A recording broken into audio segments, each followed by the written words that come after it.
Hello, one question for you. How well or how easy is it for you when you use your automation framework to identify elements? If you say it's complicated or if it's easy, um, stick around a little bit. I want to present to you something really nice about Cypress and about the feature of being able to identify elements based on their text. So in Cypress, there's something called ci.contains, and it will identify an element based on the text. It's really straightforward and easy to use. So if we go to our code right here, we have the visit to open our web page and go to ci.contains. And I want to see or I want to click the element which has the text account. Okay, saving it here, going back to my Cypress. Like it says here, we have register, show, subscribe. If you haven't already, you can subscribe. It helps. And we have our change or our test right here in the register ci.js.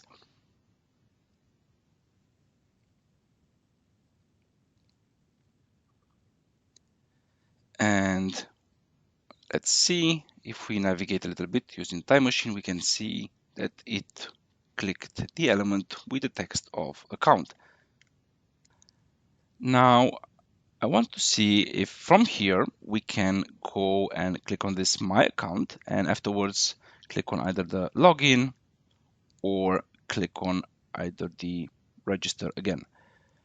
Okay, so let's see how we can do this. Normally, I would just say we go here, we do ci.contains, and we have here my account, and we say click. Okay, let's just save this. We run again our tests. By the way, if you're wondering why the tests do not run automatically, well, this is because I did some changes to my structure, and if you want to see how to do this as well, check some other videos that I have in my Cypress tips list.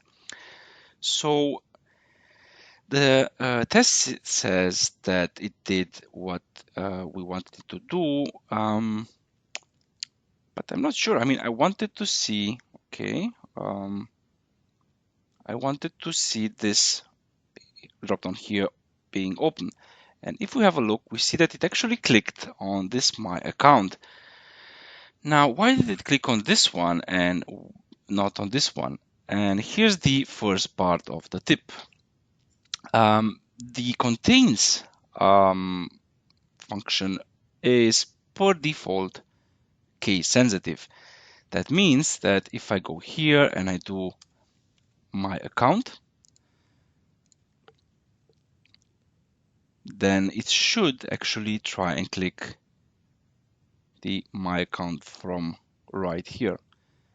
Now on this page, it's trying to click it, but because of certain issues that it's not centered as it wants it to be, as you can see here, it cannot click it. But we can fix this by using force true. This is another tip and trick.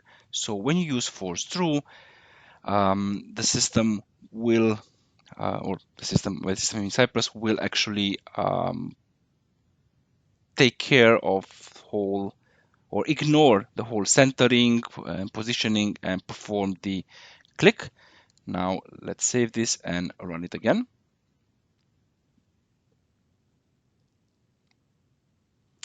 And if we go here, we see that it didn't. So it did click on the contains my account, and we hover and we see it didn't really click again on this my account.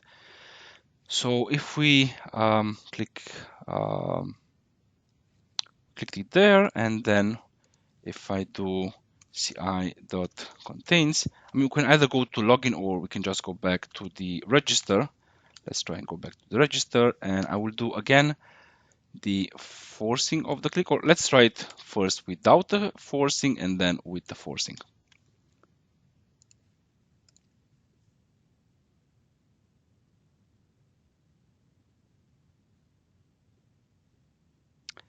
And as you can see, it has the same issue. Even though this was clicked, it couldn't find the element because, again, it had some issues with regards to visibility. But no worries, we do force through, and if all goes correctly, we should be back on the register page. Perfect. Now you can, if you want, then this is the last part of the trick, you can, if you want, you can override the default behavior of the ci.contains, and you can tell it to not be case sensitive. And how do we do that? And for that, we go here under contains and we say match case, which per default is true. We can just set it to false. And now let's run the test again and let's see, does it pass? Does it fail?